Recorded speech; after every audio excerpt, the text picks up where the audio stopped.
Come on, Team Cowboys! Angry Cowboys Fan, are you down to ride?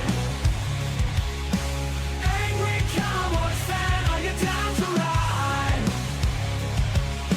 Drop a like on the video, go ahead and subscribe. What's going on, Cowboy Nation and Angry Cowboy fans around the world? Y'all know who it is. It's your man, the Angry Cowboys Fan, chilling down in North Carolina with the friends and the fam, but I still gotta bring y'all that classy Cowboys content. In this video, I want to talk about the Super Bowl predictions of former NFL quarterback of the New York Giants, Atlanta Falcons, and Denver Broncos, Danny Konell. When asked who he thought would be representing each conference in the Super Bowl in 2025, he had a couple of interesting picks that I like myself. So we're going to take a listen to the one and solo clip that I got for y'all, then you know what we're going to do after that. We're going to come back and unpack this raw and uncut. So, Angry Cowboys fans, let's go ahead and take a listen to Danny Konell. So here's the shocker: is the teams playing in the Super Bowl. I don't have the Chiefs in, and that's really going by history. There have been some incredible dynasties before, but no one's ever seen a team win 3 in a row. So I don't have the Chiefs there.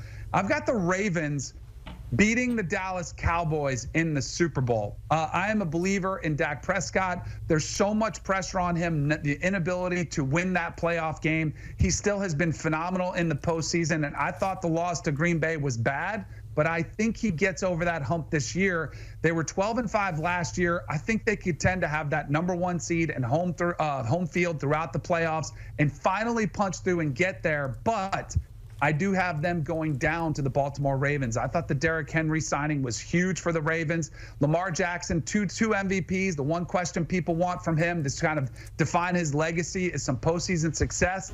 I think he lifts his first Vince Lombardi trophy with a win over the Dallas Cowboys. Baltimore Ravens versus the Dallas Cowboys, huh? Not a bad prediction if I do say so myself. I'm pretty sure that game would be super competitive, and we'll get a chance to preview it during week 3 of the NFL regular season. But y'all ready for my raw and uncut? Y'all ready? Let's get it. This is what I want to say to Dallas Cowboys fans, to people who are a part of Cowboys Nation, if you feel what I'm saying. For some reason, we allow the talking heads to gas us up and convince some of us that our team is inferior to the team that we had last year. They'll try to convince us that the loss to Tyron Smith or Tyler Biadasz is the end-all, be-all when it comes to making the playoffs. If you're not impressed with the Dallas Cowboys record of 12-5 for 3 consecutive seasons, you have to marvel at the fact that some records were achieved by 3 different sets of players on the field. We went through 3 different off seasons and had people leave and come and still ended up with the same results. 3 consecutive 12-5 seasons. What moves or moves this offseason has shown you that the Dallas Cowboys have gotten worse and will be on the outside looking in when it comes to the playoffs? If you keep it a buck with yourself, you won't be able to answer that question truthfully. All right, let's scratch the Super Bowl for a second, Angry Cowboys fan family. Let's go to the regular season. Yes, the thing that the talking heads say doesn't matter. You know what I'm saying? As much as fans and talking heads will poke fun at the Dallas Cowboys running back room, there is power, speed, IQ, and elusiveness in that backfield as we currently speak. Now, I've seen people throwing shots at Rico Dowdle getting more of the workload this year. If he could stay healthy has been attached to Rico Dowdle's name this entire offseason. I feel Rico is the closest thing to lightning that we have. Yes, you got Deuce Vaughn, but lightning is expected as soon as Deuce Vaughn hits the field. Rico could juke or he could get those nasty yards. His protection has continued to get better over the time he has been with the Dallas Cowboys, and I can see that continuing to flourish during the 2025 season. And people try to throw shade at the Zeke Elliott signing. Why is it that we have to place everything on one player's back? We want Dak Prescott to lead us to a Super Bowl. We want Zeke Elliott to have to carry the offense from the backfield. I swear, y'all, the team effort is the best effort. Teamwork makes the dream work. I know y'all have heard about that.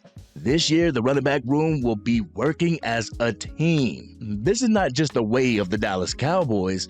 It seems as if teams are shifting to the running back by committee approach, and I feel that the Dallas Cowboys are prepared to go into this season and hold our own against opposing defenses. Don't get it twisted. The offense will be led by Dak Prescott, and it will lean on Dak Prescott's arm. But with a stout defense and a running game opposing defenses have to account for, I feel that the Dallas Cowboys will have a nice regular season this year. I'm saying 10 wins being the Dallas Cowboys' floor, while 12 wins being the Dallas Cowboys' ceiling. The task does come down when the Dallas Cowboys hit the playoffs, and we should be handling that when it's almost time to cross that bridge. Right now, it needs to be about week 1, the Cleveland Browns. Giving the Cleveland Browns our undivided attention this week until the final whistle blows in the game. After that, we move on to week 2 against the New Orleans Saints. We need not overlook any opponent that comes on this schedule. That type of thinking leads to trap games, if you feel what I'm saying. So as much as people want to put the cart before the horse and talk about the Super Bowl prediction, we need to be focused on the task at hand, and that's taking one game at a time. No more post-game party flyers being handed out 2 days before the game. No more looking past opponents. It's time to handle business each and every week and let the bodies fall where they may. This has been your man, the Angry Cowboys Fan. I truly appreciate y'all and the birthday wishes and your patience when it comes to me being in North Carolina. My brother is doing very well. He's healing quite nicely. We had a great time with the family, visiting family and friends and just hanging out and being able to talk. I apologize for the lack of content, but y'all know YouTube is about to beat me up when it comes to the algorithm. So y'all make sure that y'all like and y'all share this content. So what do you feel about the Dallas Cowboys going into the season? Is there a certain position group that worries you? What do you feel about looking past other opponents? Is the Ravens-Cowboys Super Bowl something that you can see happening? Let's have an adult conversation in the comment section. If you're digging the content and want to help get it out to even more Dallas Cowboys fans, drop a like on the video and share it with your friends who are Cowboys fans. If you are DC for life and you're super hyped for this Sunday's matchup against the Cleveland Browns, hit that subscribe button. Hit the bell to get notified whenever I go live, release a video, podcast episode, or Madden 25 and College Football 25 gameplay. You can only control what is in front of you. Let's not worry about getting to the Super Bowl right now. Let's worry about winning individual games, and the rest will fall into place. This has been your man, the Angry Cowboys Fan, and I'm out.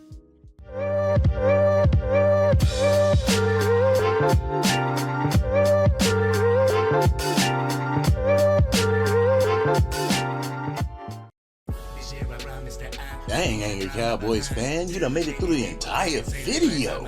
But if you want more content, you can definitely go to this video right here. Or if you want the latest episode of the Angry Cowboys Fan podcast, you can go right here. But whatever you do, like, share, and subscribe to the channel, but remain DC for life.